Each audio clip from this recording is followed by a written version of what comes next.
Hello and welcome everybody. No, I'm just messing around. Hello and welcome everybody into another edition of the Sun Solar Panel. Whether you're watching us on YouTube or Facebook or listening to us on the podcast, wherever you get podcasts, we are very happy to have you, the Flaming Ballers, along with us. I am Greg Esposito, your host. Ahoy, hoy.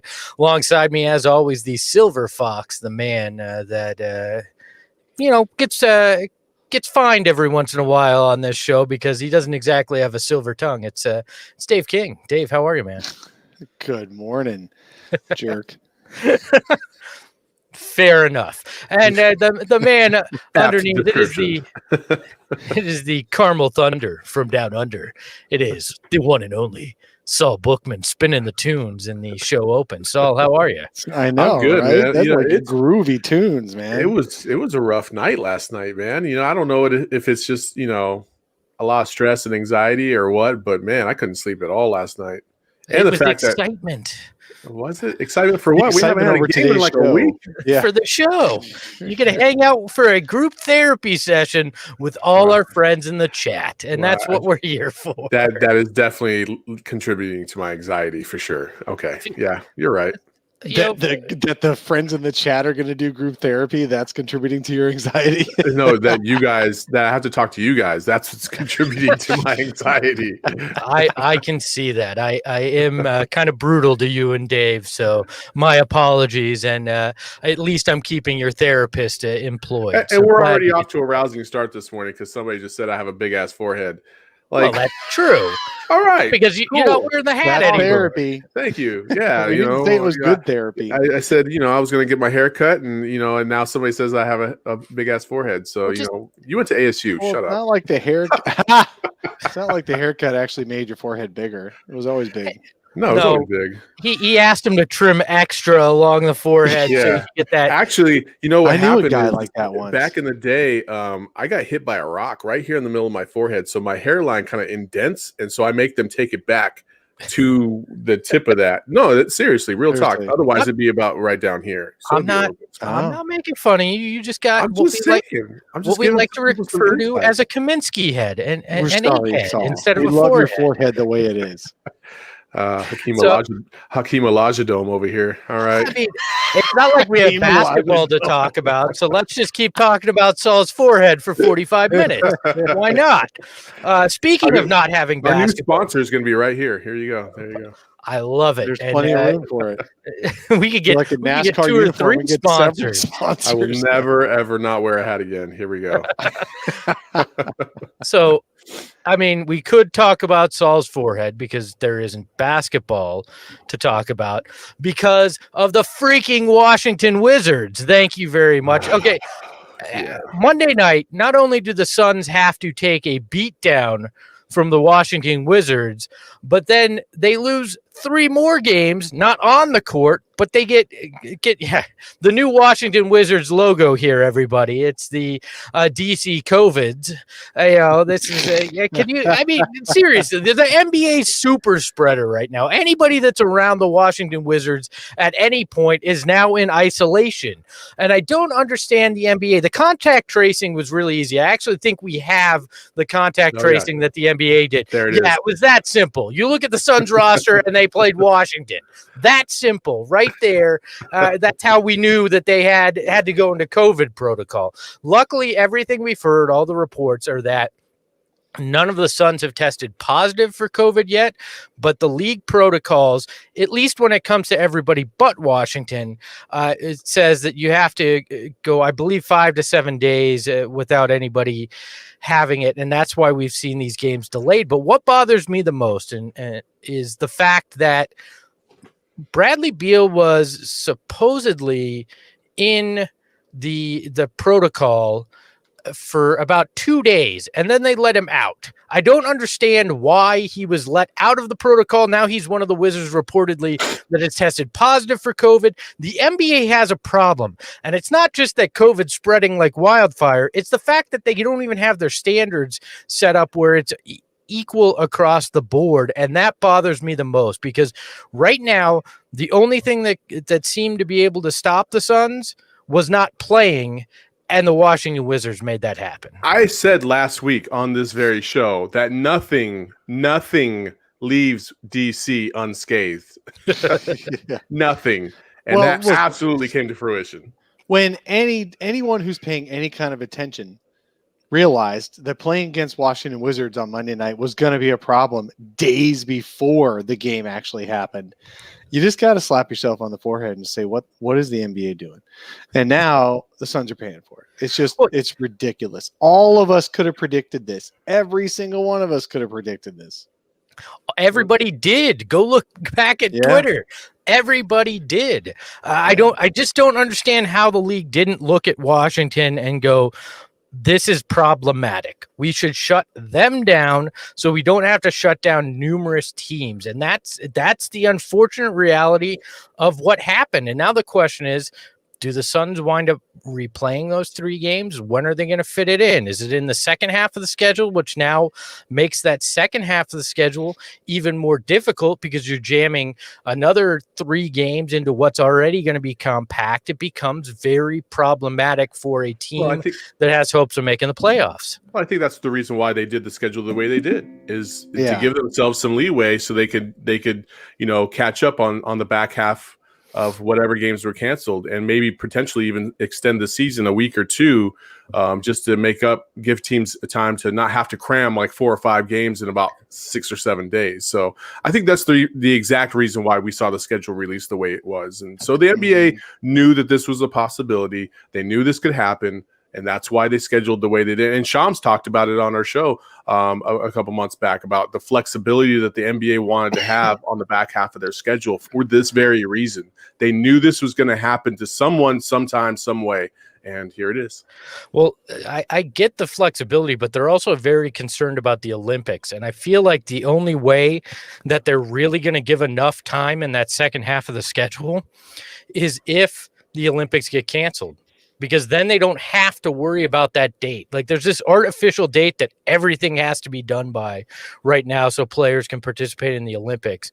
I think they need to give up that dream so they can complete this season in a way that makes sense for every team, especially the ones that are being impacted right now. Because, look, I'm not an expert. We know that. I definitely went to college for almost 8 years, but that had nothing to do with trying to become a doctor.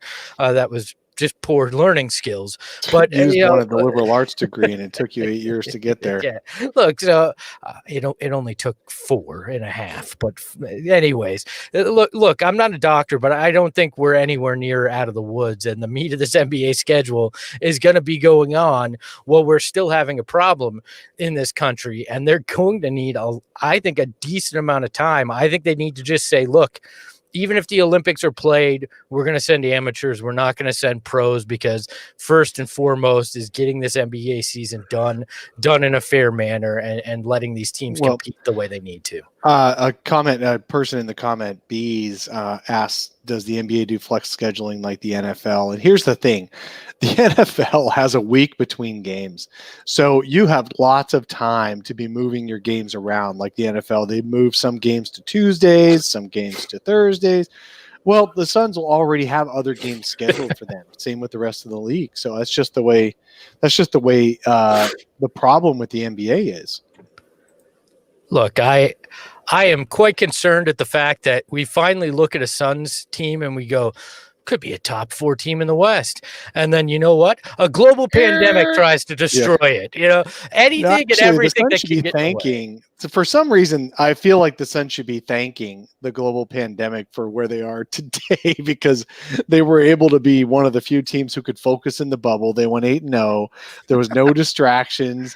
And that kind of got, they wouldn't have Chris Paul if it weren't for that. I actually think that there's some positives for the Suns that came out of this. In true Suns fashion, they take what is giveth is taken away too, and by the same force, because they were rolling. And I wonder what this what this potential or what this stoppage potentially does to that, because they were trying to find chemistry. And yes, they had a rough patch against the Wizards in that game last Monday, but they were starting to try to find chemistry. They're trying to define themselves, and then a step back. Maybe the break has a positive impact because they don't have to try to figure out why they got hit so hard in Washington there. But this is just another weird break. And one thing I wanted to ask you guys that is connected to this is Chris Paul not off to the best of starts. I'm not going to rip him a lot going on, but I wonder how much do the peripheral things, as the head of the players union, having to deal with the pandemic, trying to figure out, do they expand rosters? All these questions that come with being the head of the players union from a player's side. Does that distract him from what he's trying to accomplish? Does it add just another difficult layer to what already is tough, trying to adjust to a new city, a new team during a global pandemic? No, I don't think so at all. I mean, Chris Paul's been around the block a million times. Think about this, okay? We see the stuff on the surface level, okay? It's always the surface level. So that's why people can react the way they want to react and overreact mainly. These guys got endorsement things that they got to do. They got other engagements they got to do. They got private engagements they got to do, whether it be Zoom or not, or in person. Like, they got other commitments. It's not just ball and die. You know what I mean? Like, they got families. They got other things that they got to worry about. So, like, this rubbish about, like, oh, is his mind on it and everything? Like, oh, get out of here with that mess. No, they have other things. Everybody has other things in life. You're still able to do your job.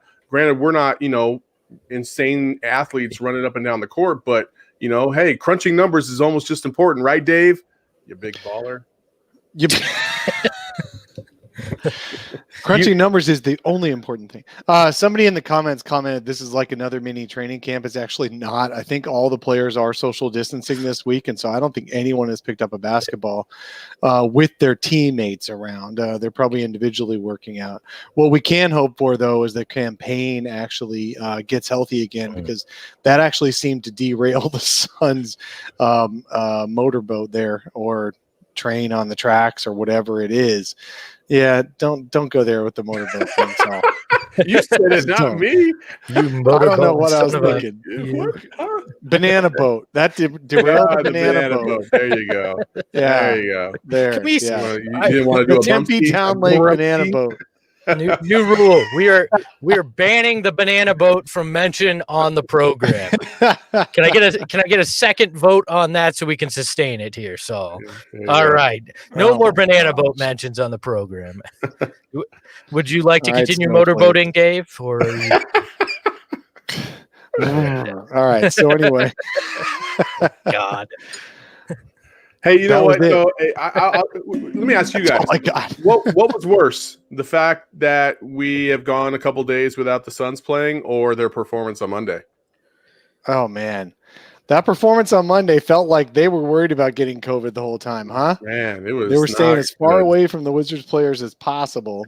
I think Deandre Ayton is guaranteed to be healthy with how much space he was giving all the Wizards players. Here we go. Look, had you guys not read the CDC recommendations? It was 6 feet or 30 points that you have to remain away from others. So the Suns were 30 points away from the Wizards. That's why nobody's tested positive yet. That's why it was that way. Look, I miss watching it, obviously, but it was a nice palate cleanser after watching whatever that was on Monday night against the Wizards. It was just kind of like, okay, I can mentally walk away from this for a week now and hopefully come back, because look, Suns Twitter and Suns fans in general were in a very dark place Monday night. It was not a good place to be. All right. And then it sparked a Tuesday that was even worse, which we'll get to the topic as to why it was worse. Let's get into it right now. I believe Deandre Ayton was why it was worse. And we got back into the same conversation we had. And look, I believe the argument was Deandre Ayton didn't do enough to keep COVID away from the Suns against the Wizards or something like that. But it was just the same argument that he's not aggressive enough, that he was the reason that they lost by 30 points. Like there's this back and forth. Like it feels like nobody can have middle ground when it comes to Deandre Ayton, and I don't get it. You don't have to be entrenched on one side or the other. I'm going to say this directly to the camera. Deandre Ayton's offense is leaving something to be desired. He has been a disappointment on that end of the floor this year because of high expectations due to the fact that he was number one. He's not Luka, obviously, and that's problematic because you could have picked him. And it looks like he's regressed offensively because he can't catch the ball. He's not scoring as well. He's taken a step back. But that does not mean, on the other side of things, that he isn't an impactful player on the defensive end of the floor, and a big reason why they've had success on that end of the floor. And that's why I think there's middle ground here, because at some point you have to let go of the fact that he was the number one pick. I get it. It's frustrating, but you can't go all or nothing on either side of it. You have to acknowledge both sides, and that's where I think people are forgetting things when they go all in on this and they spiral out of control like we have on both sides. I'm a perfect example of that. Dave, you and I have gotten into several debates about DA's performance, and I've always defended him for the most part. However, there's no defending the way he's playing on offense. There isn't. When you catch the ball at the top of the key with nobody around you, and you kind of pump fake and kind of look for the other option instead of just taking a couple dribbles and pulling up for a little jumper or a floater or trying to dunk it, that's unacceptable. That's unacceptable. And that does show, to your point, Espo, a bit of regression. And it's also a mentality. You know, I think what we saw at the U of A when he was playing for Arizona was he didn't really try to defer to anybody unless he knew he was double or triple teamed. But one-on-one, he never hesitated. He went at that person. And when he got to the NBA, for whatever reason, I don't know if it's because he knows that Booker is the alpha dog on the team, and now Chris Paul is too. I don't know what's going on, but he needs to stop. He needs to stop deferring to everybody else. When he gets those one-on-one situations, he needs to just beast these dudes and go at them. But he's not. I don't know what's going on in his head. I wish I knew. If I did, I'd probably be making more money than all of us combined right now. All right. Hey Duke said he's been waiting for this, and now he's throwing in a trade of Ayton for Jarrett Allen. Look, and a future first. Look, get out of here. Put the trade thing on the side, guys. Not you, Dave. I'm saying we can talk about the reality if they're going to think about trading him, but it's just there's more meat on this bone. Like when you look at this, like, is it possible? And I want to know this from both of you, that Deandre Ayton, maybe everybody's right here. Maybe he isn't aggressive enough on the offensive end, but is it possible to not be aggressive enough on the offensive end and be aggressive on the defensive end? Because I don't feel like he's passive on the defensive end. No, I don't think so. I feel like he shows aggression there. So the thing is, he's trying not to make mistakes. That's the thing. On defense, he knows he's the last line of defense. He knows what he's doing. He knows his role on defense. Well, Chris Paul also told him that he is the leader on the defense because he anchors everything. I don't know if anybody's ever told him that for the offensive side. Well, and they shouldn't, because he shouldn't be a leader on offense. He's the center. He's got to receive the ball. He's got to do something.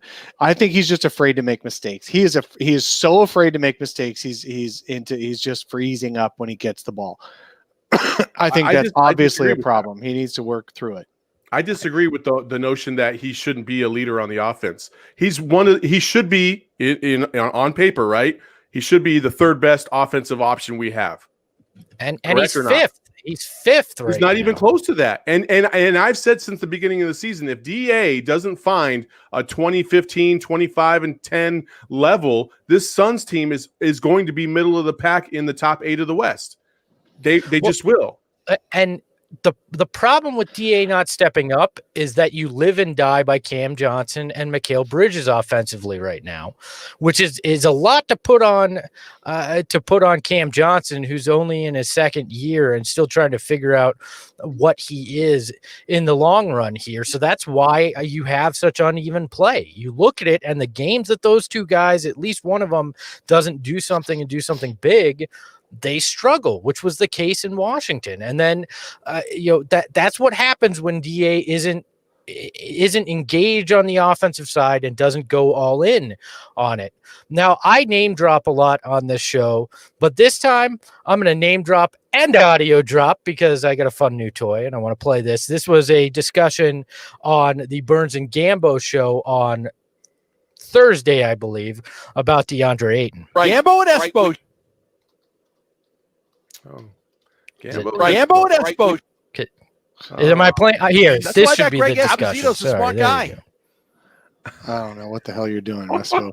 He's just pumping himself up right now. Did I not get the right sounder here? God, I can't even hear it. So Greg Esposito's a fun guy. is that what that? Okay, well, there was a whole discussion about. You're just sitting there pumping yourself up. With I am, yeah. Look, I can do it again. There we go. Another one for you. There, Nope, we didn't hear it. Guy.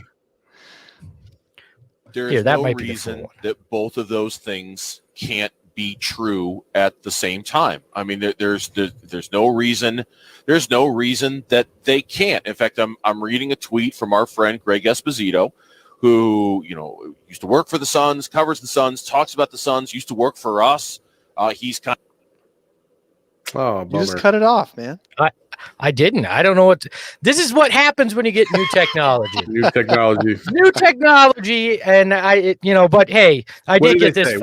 Give me the cliff notes. What did they say? Yeah, can you just paraphrase for us? The paraphrase. They were just saying that in agreement that Deandre Ayton can both be bad offensively and good defensively. But yes, Gambo and Espo. There you go. The Gambo and Espo show. Now I got all sorts of drops here, that I can mess with you guys. I'm trying to play with the new equipment here, and it obviously doesn't work fully. But trying to tell us you're gonna leave us for radio? Yes. The Gambo and Espo show. We'll just take Dave Burns. That's cool. That Greg Esposito guy is smart. Yeah. So, anyways, the point being, look. I get it. People are frustrated, and I am as well. People will call me a DA lover. They're gonna get on me for it, I'm sure. But look, he has been bad offensively, and I don't know if I don't think it's by design that they've gone away from him offensively. I think it's because that he's just not being aggressive like people are saying. I just don't think it falls on the defensive end of the floor, and both things can be true. And if Suns Twitter and Suns fans in general don't realize that, that's the problem here. Both things can be true. You can be upset with his offense and okay with his defense, and there is absolutely nothing wrong with feeling that way. I agree. Go ahead, Dave. So we've been talking about it for weeks, and it didn't change just because of one bad game. I mean, let's talk about the fact that Mikal Bridges also disappeared in that Washington game, and Devin Booker also disappeared in that Washington game. Devin Booker had 0 assists. Mikal Bridges had more fouls than shots in the first half. Everybody disappeared in that Washington game, and yet all of Suns fandom was all over DA, the youngest player in their rotation, the 22-year-old in the rotation. Everyone else is older. Why is it his fault? Plus, the Suns are freaking 7-4, and they're the best team they've been in years, and he is a big part of that. No, I don't expect him to be a top option on offense because he's not ready for it, but I just don't expect him to be awful on offense. He needs to get better on offense. He needs to get more decisive. He needs to figure out where he fits, and he will figure that out. And I think it's as much as Chris Paul's responsibility as it is DA's. Why are we absolving Chris Paul of not making him better on offense? He should be spoon-fed some things to make it easy. I would say this: at the bare minimum, you need. This is not even debatable.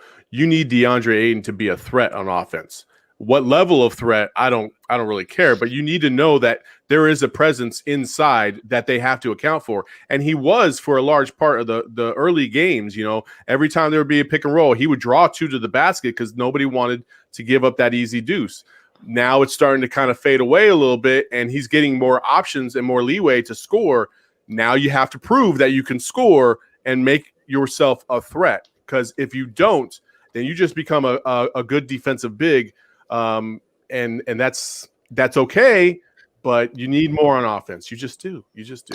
Hey Duke is asking the question: would we be a better team with a different person playing than Ayton? Well, it depends on the player, doesn't it? If you get an Anthony Davis in there, yeah, the Suns would be a better team.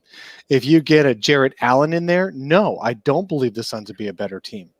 Well, let's talk about it, because that premise is obviously coming with probably the thought of, do you consider moving Deandre Ayton at some point and potentially some point this season? Because let's be honest, the Suns, in trading for Chris Paul, opened a 2-year window that they are trying to win in, because there's no guarantee that Chris Paul stays beyond that. So you have basically started the clock on a window.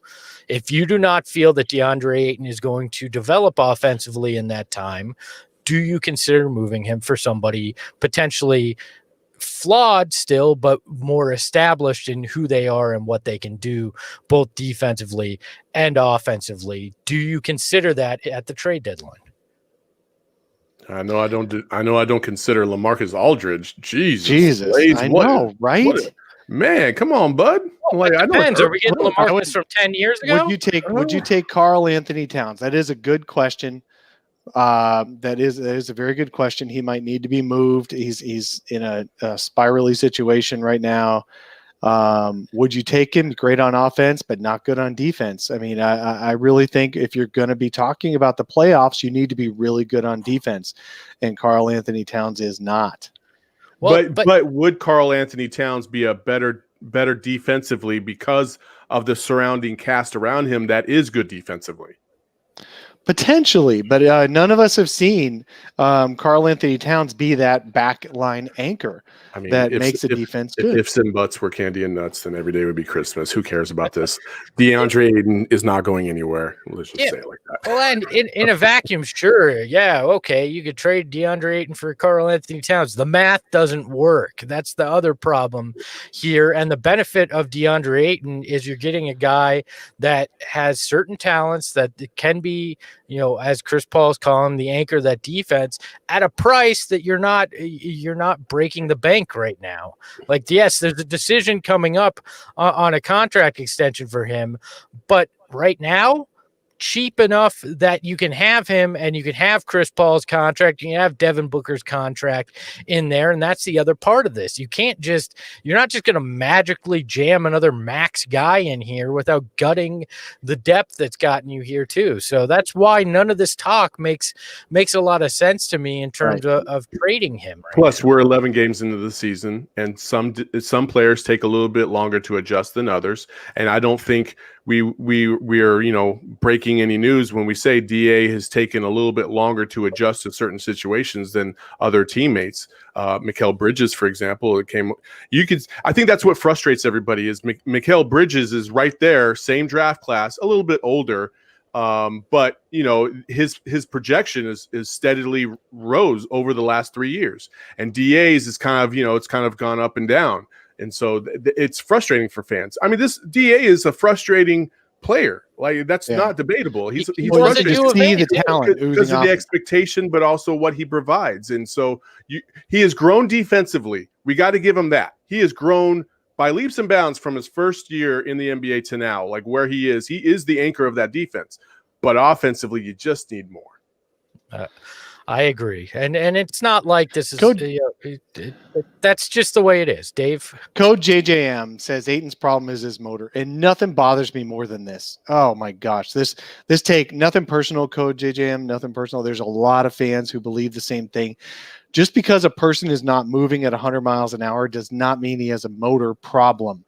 Yeah. DA has a confidence problem. He has a focus problem. He has a what do I do when I get the ball here versus there. problem, but he doesn't have a motor problem. He just doesn't want to screw up. I really think, I know Saul disagrees with me, but I really think he is frozen into inactivity when he catches the ball because he doesn't know what he's doing. I don't think it's focus. I think that word right there is what throws me off a little bit. I agree with everything else you said, but the focus part I don't agree with, because I think he knows when to expect all these things to happen. It's just he doesn't have a plan of attack. And I don't think that's really a focus. It's just confidence, as you said, can lead to a lot of those problems. You know, if you look at the Denver game, you know, when this motor thing, big guys typically just don't dive on the floor for loose balls. They just don't. It's a long fall from the top, right? But he was diving for loose balls in Denver. You know, there was one play in the corner where he dove on the ground and saved the ball and led to a critical 3-point shot by Booker. Like, I too get irritated about the motor thing. I'm like, if you looked at Akeem Olajuwon, you know, his lack of demeanor, he was very stoic on the court. Does he not have a motor? That dude was dropping 40 points on everybody's head. Shut the heck up with that mess. That's ridiculous. Yeah. I don't understand he doesn't dunk hard argument either. A layup is worth 2 points too. Like I get it. There's a lot of problems here. We're 11 games in. Like everybody was just looking for a scapegoat after a really bad loss, and it was easy to point the fingers there, and that's fine. That's going to be the prerogative of some people. Other people aren't. But I think the truth still is in the middle. He's not great offensively. He's good defensively. He needs to grow in both areas. It's that simple to me, and I don't know why it keeps coming back to the same argument over and over and over again about this guy. And I think we're destined to go through this until he either steps up or he leaves town. Those are the two options that I think change this for him. Now everybody is down on this Suns team for some reason. I get it was a rough stretch right before having to take a break due to the Washington Co-Wizards visiting or playing the Suns, and I get it. It's been a difficult few run for the Suns, but 7-4. They still, in games against the elite that they've played in the NBA, the better teams, they have played very well, right? And the Suns have actually had one of the top 10 toughest schedules starting out the season. I mean, really, Detroit and Washington were the first easy ones on the slate, and they crapped the bed over those ones. But those were the first easy games the Suns played, even including preseason. Yeah, no, and it's interesting to me that I think sometimes it's the old, you can't see the forest through the trees, right? You can't see it because you're so close to it. And us as Suns fans have that problem. But when you take a step out, who has been one of the toughest critics of the Suns over the last decade, not named Amin? That would be one Mr. Bill Simmons. Yes, there has not been a guy that has taken this franchise to the woodshed more often than Bill Simmons, right? And this week he comes out and he has nothing but glowing things to say, saying, quote, I'm not even going to try to play sound because we saw what a train wreck that was earlier, right? So I'm not even going to try to play that. But he says, I love the Suns. I think they're the team to watch, he said on his Book of Basketball podcast this week. One of many nice things. I mean, there's some very long, nice quotes where he talks about how he thought the Chris Paul trade was a desperation trade, but when you watch the first 11 games, you see what an impact he's had on this roster. Like glowing praise from a guy who has done nothing but hate on this franchise. We've seen it from a lot of people nationally that the Suns have been talked about in a very positive manner and a lot of respect being given to them. Are Suns fans, ourselves included, too close to this? Is it simply skewing the perspective of a 7-4 start? Absolutely, the Suns fans are too close to it. It is funny. It's like we're in uncharted territory as Suns fans. It's like we're so used to a bad team and making excuses for a bad team, and the national press hating the Suns and having to be on defense around the Suns all the time. It's that's the world that this generation of Suns fans is used to. Now all of a sudden, the national media loves the Suns, and you're watching and you're thinking. I think Suns fans thought a 7-4 team, everybody be playing to the max of their abilities. Nobody would be having off games. Everything is roses and daisies, and we just haven't been around a good team. Good teams actually play bad sometimes too, and good players on good teams have some bad games. I mean, did you think everyone loves Paul George in Clipperland all the time? Did you think everyone loves Kawhi Leonard in Clipperland all the time? No, there's fans that get all over him too, and Suns fans are just not used to this, and so we're freaking out, not sure why the team is still sometimes playing bad, even though they're a good team, and it's definitely an overreaction. Suns fans are harder on the Suns than any other team's fans are on the Suns. It's hilarious. I mean, yeah, I think a lot of fan bases feel that way about their own team because they're so invested, at least in the NBA, is what I've noticed. And yeah, we've been scarred for 10 years. It's been a lot of promise and hope and then a lot of failed expectations for a lot of these teams. And so, I mean, I understand Suns, the Suns fans' angst when it comes to any hiccups that come along the road. But this team's 7-4, and Dave, I know we talked about this in our text thread yesterday about whether or not we were going to talk about this, but this team's 7-4 is different from last year's 7-4. It's not a fluke.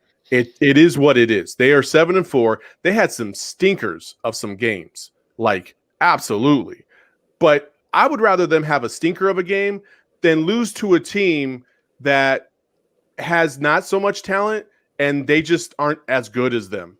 If that makes sense. Yeah. Like last year when they lost to Memphis, all those times, I was like, this team should be so much better than Memphis. I don't understand what's going on. It's just because they just weren't. Now they are. For whatever reason, I know Chris Paul adds to the mix, but they got a lot of confidence in the bubble. And I feel like this isn't fool's gold as much as it was last year.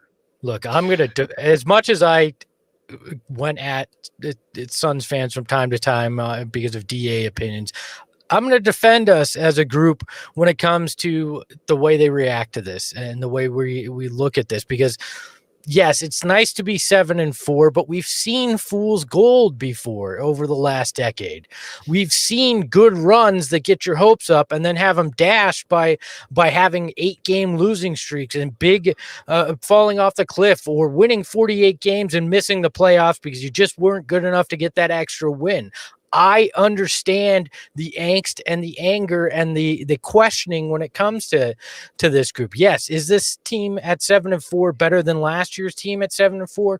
Yes, very much so. But one injury away, and it could wind up going that same route. You hope that the depth would prevent it from happening, but it could. And I get why Suns fans are so they have so much energy pent up because of this last decade, and all they want is a winner. You go from being one of the best teams win percentage wise in NBA history, and now all of a sudden you're one of the bottom feeders, and you don't know how to deal with that. You sit there with that for 10 years and you look at this team and you go, this team could be it. You could wind up going back to the Western Conference Finals if everything falls the right way. So being hypercritical of it is coming from a desire to want to see that so badly. And that's, I totally and 100% understand that. I am tired of being disappointed by a Phoenix Suns team that's you hit the nail on the head with the expectations going deep in the playoffs. Last year's 7-4 start was a hope that the Suns might make the playoffs as an 8th seed, and that 7-4 start was on the backs of Aaron Baines doing something he had never done before, Ricky Rubio playing above his head a little bit. Even Devin Booker in that 7-4 start was hitting 50% of his threes, was doing everything perfectly, the best he'd ever played.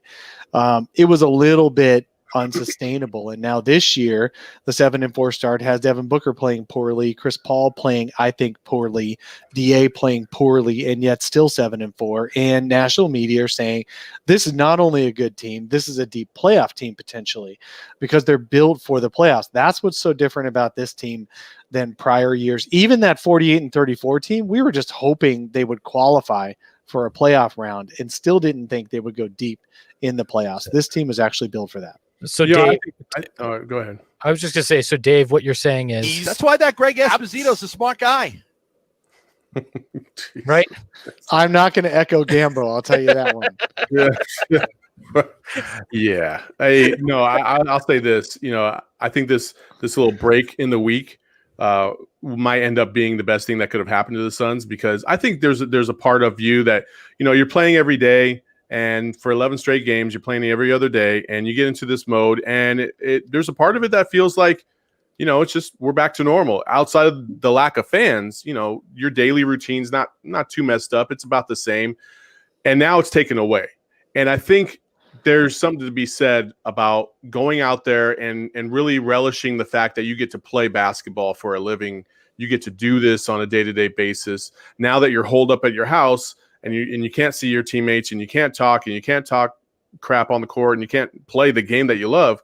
I'm hoping this kind of refocuses everybody to really avoid these Washington type losses, these Sacramento type losses that should not come about at all. Because this team is too good for that now. And I think now they'll take every game as like these one game sets, because you never know if you're even going to play the next game due to COVID. So, hey, we need to recognize Perplex Damage. I know, Saul, you put the point up on the chat. Thank you very much for your donation, Perplex. We always love being able to buy a few more tacos. Thank you. And yep, if I'll double your donation if the Suns win on MLK Day. I just want to see them win. They're supposed to play Memphis. It's supposed to be on national TV. I don't know if the NBA is going to feel any extra pressure because it's a national TV scheduled game to get them out there. I know there is a 5-day window that a team is supposed to be doing contract tracing in. If the Suns don't have any positives, it is quite possible they'll play on Monday. If the Suns don't have any, but that doesn't mean they won't go positive later. The Wizards didn't get any positives until after playing the Suns, but we all know they had them. They just weren't testing positive yet. So it could be the Suns play on Monday. That doesn't necessarily mean they're completely in the clear. And that would be against Memphis on the road in Memphis. The Sun Solar Panel, the show where if you donate money, we buy tacos. I love how many random taglines Dave gives us the joy of having on this show. A reminder, if you'd like to support the show. What do you want me to say? That I'm going to motorboat with the money or something? What? I don't know. I just simply echoed what you said. I like that I have that opportunity. If you'd like to support the show, hit that join button on Facebook, or excuse me, on YouTube. And also you can join via the podcast feed. There's a link in the description of each show that you can join there as well. Become a supporting member of the Flaming Ballers by doing that. Also, just don't forget to leave a 5-star review on the podcast where you listen to podcasts as well. We'll have a special reading of a 5-star review later in the show. Final thoughts when it comes to Bill Simmons and being positive about the Suns. Does it surprise you that the tone of the national media has shifted so vastly in favor of the Suns like it has with Bill Simmons? It doesn't surprise me because it's Chris Paul and it's Devin Booker. Devin Booker got everybody's attention this past year, made the All-Star game. I think he's a shoo-in as long as he plays like himself, which he hasn't quite been yet. But as long as he plays like himself, he's going to be in the All-Star game again.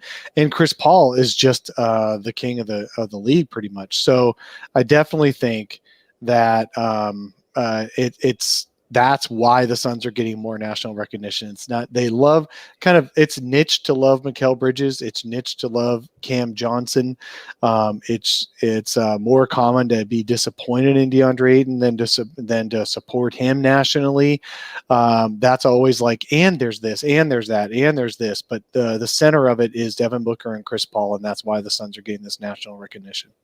I think the sum of their parts is more consistent and deeper than they have been in quite a while. And I think the national media has picked up on that. I think they're a far more consistent team than they have been in the past. And you can rely on them to, play with effort for the most part and play and be competitive in a lot of these games. And obviously we've had some outliers. We've had the Clippers first half and obviously against the Wizards. Those are the two that really stick out in my mind so far this season. But outside of that, they've played some really good basketball so far.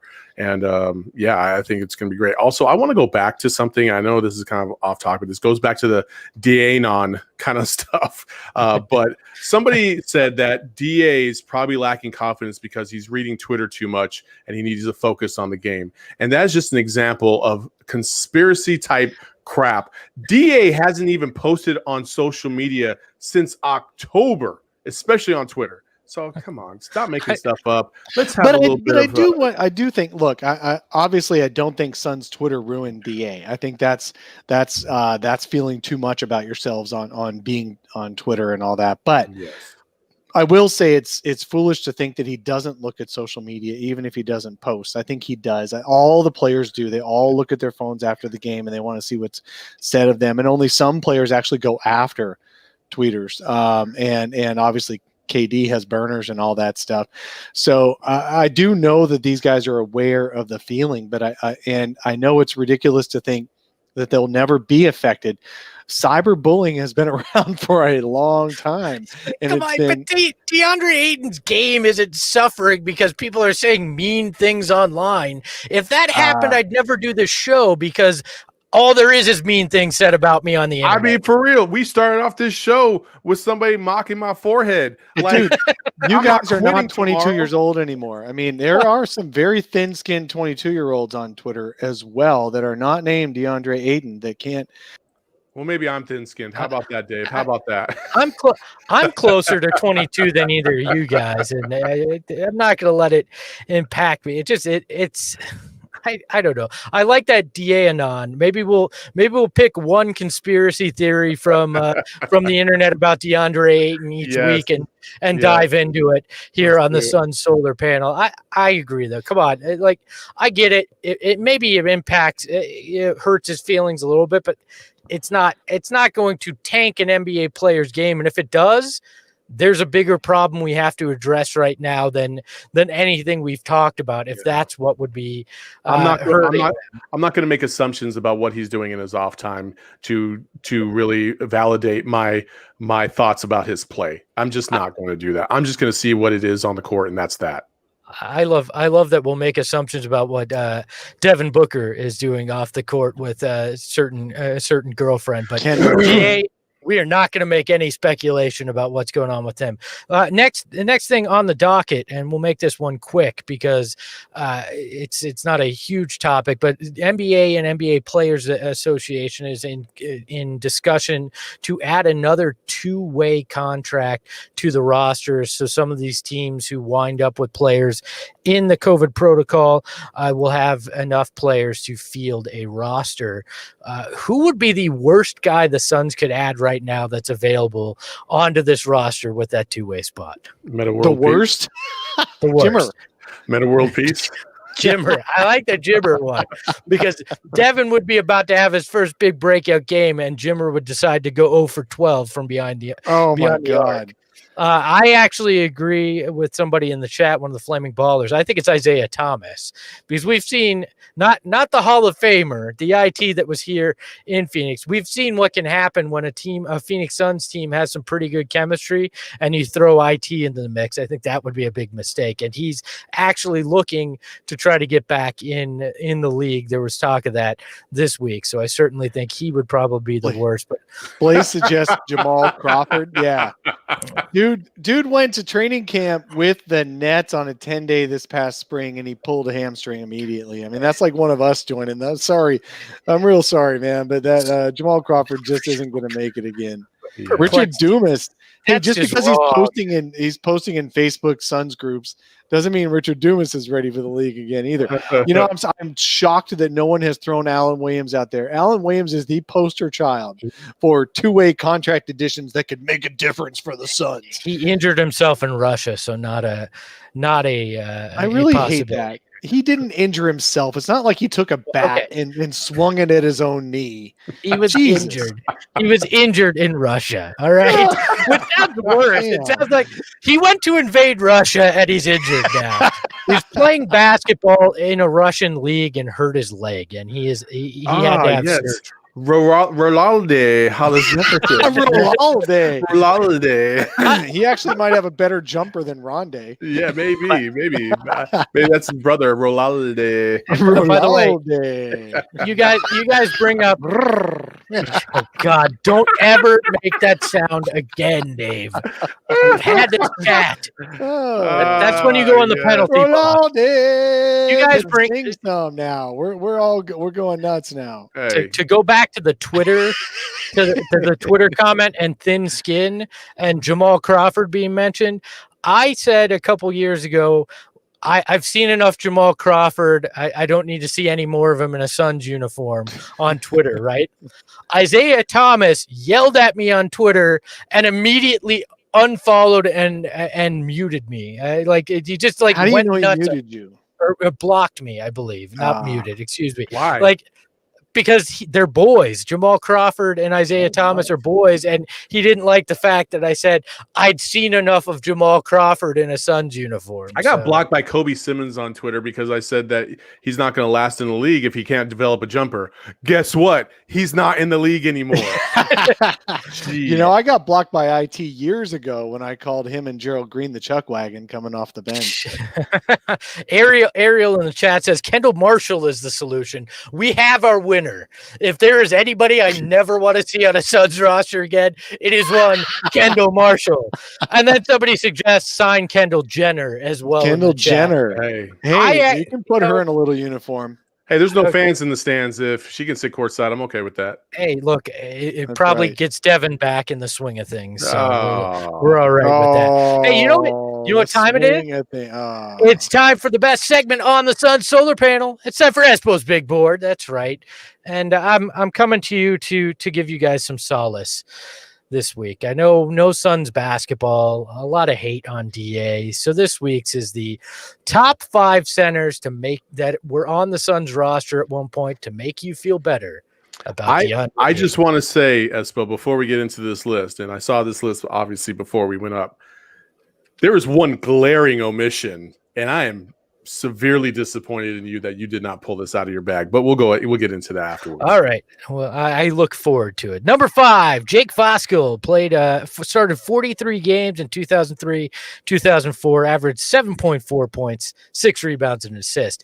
Yeah. So if you're feeling bad about Deandre Ayton, you could have this guy starting at center for you as well. And now he's in his 40s. So I think the numbers would be even worse. So number 4 on the big board, it's a guy we know well, and we saw him on Monday in Washington with the Go-Wizards. It's Robin Lopez in 2010-11, started 56 games, averaged 7.2. If he averaged 72 points, we'd be having a different Why discussion. is he on this list if he's averaging 72 points? 7.2 points, 3.6 rebounds, and an assist. So, yeah, you want to complain? You could always have Rolo back. Good guy, not as good of a player for the Suns. The quietest 72 points a game you've ever seen.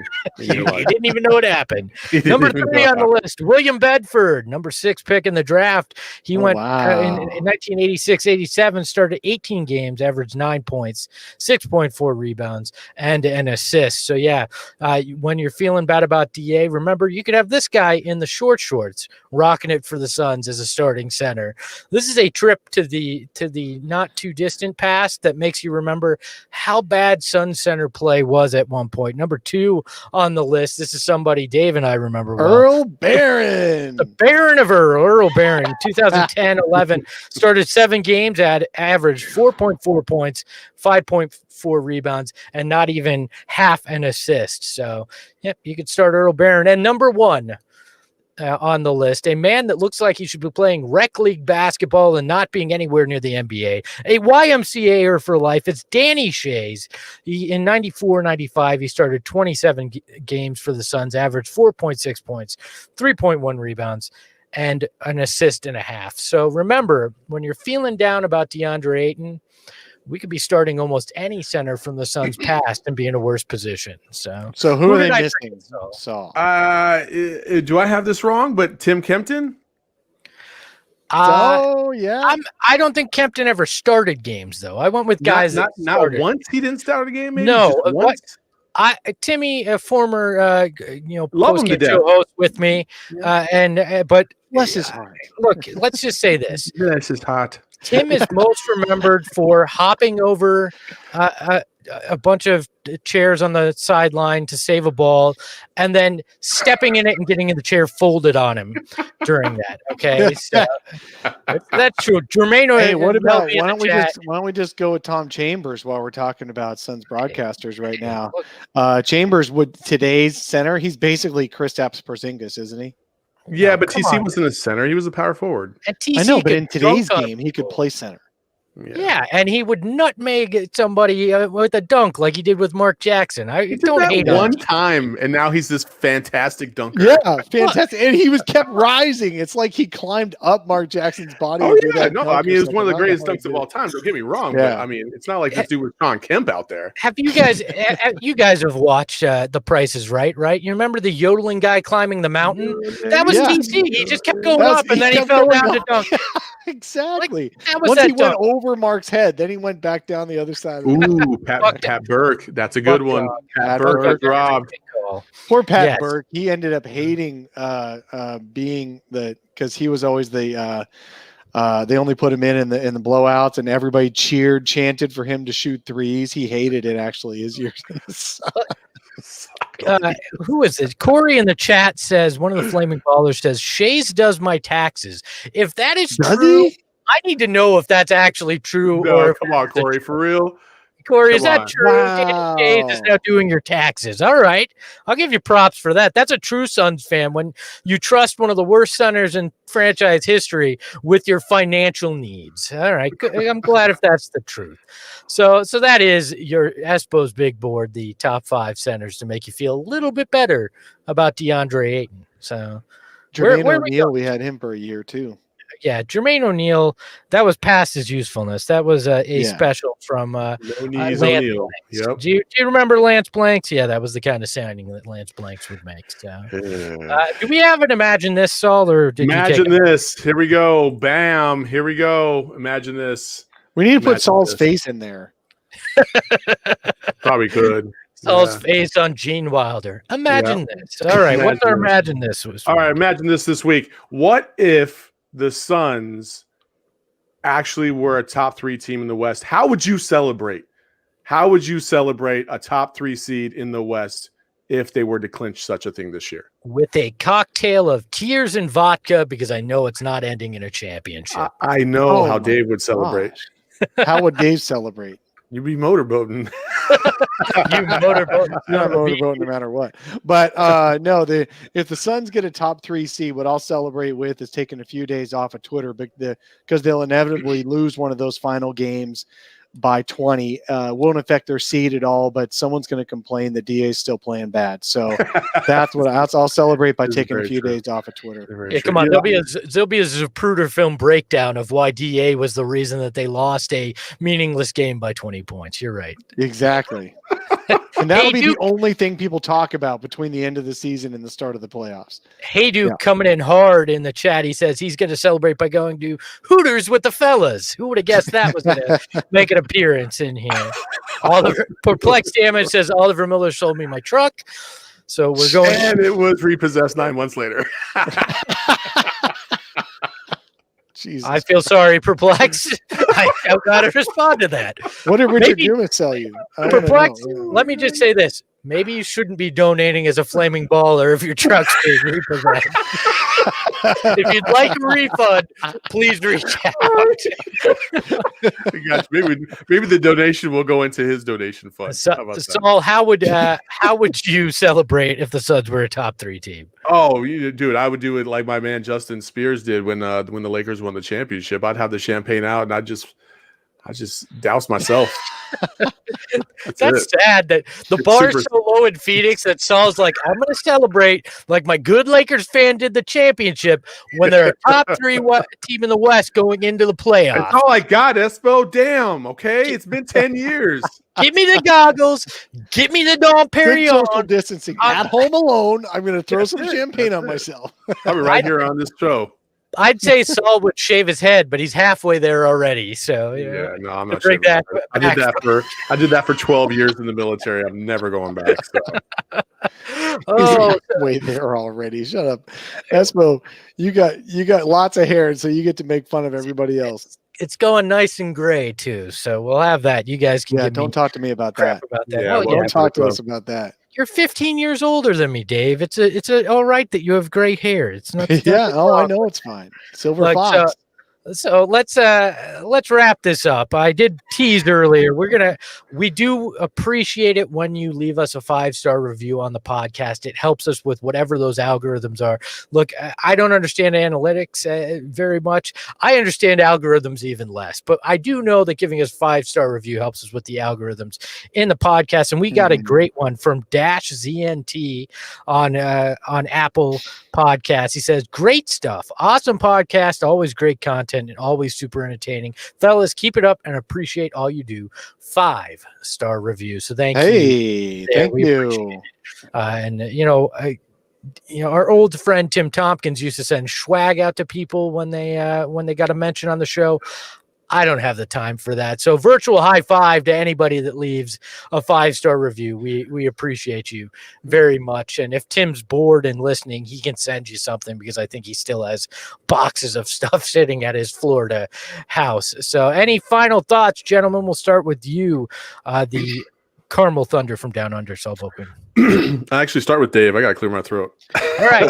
He's got to do a Dave King. So, Dave, go ahead. What are your final thoughts today? My final thoughts is I really hope the Suns start playing basketball again and we start talking about something other than DA. That'd be great. I think that is a good thing to wish for. Yeah, I will back that up. I just want to see them play on Monday. I think Martin Luther King playing on Martin Luther King Day is a very important day, especially in this climate right now, how this country is and how kind of crazy it's been out there. So playing on Martin Luther King Day against the Memphis Grizzlies, obviously where Martin Luther King was. So I think that would be fantastic. Yeah, I hope to see that as well. We won't do picks this week because we don't know what games will be played. And last week, I think I had him 4-0, Saul 3-1, and Dave 2-2. And all we know is COVID won the week, so we all lost last week. So we won't do picks. We'll bring that back once we know they're actually going to play some basketball. Yeah, games. that was a death knell. We shouldn't be doing that anymore. Yeah. No more What? picks. I thought we were going to do the one chip challenge. Whoever lost. Now we don't get that. We don't get to watch Dave choke to death on the program. Because COVID takes away your taste buds, and that's it. We wrapped it all up this week. Yeah, that is no it. taste for it. You can follow Dave at Dave King NBA. The NBA is there because he likes to pretend we actually get to watch basketball. I guess it is the Carmel Thunder from Down Under, Saul Bookman. You can find him on Twitter at Saul_Bookman. The underscore is there because the Saul and the Bookman are in a lovers' quarrel right now. So hopefully they'll get back together next week. You can find me at Espo. You can find the Suns at Suns Solar Panel on Twitter. You can find us there and interact with the show. So until next time, thanks for listening. Thanks for watching, and ahoy hoy.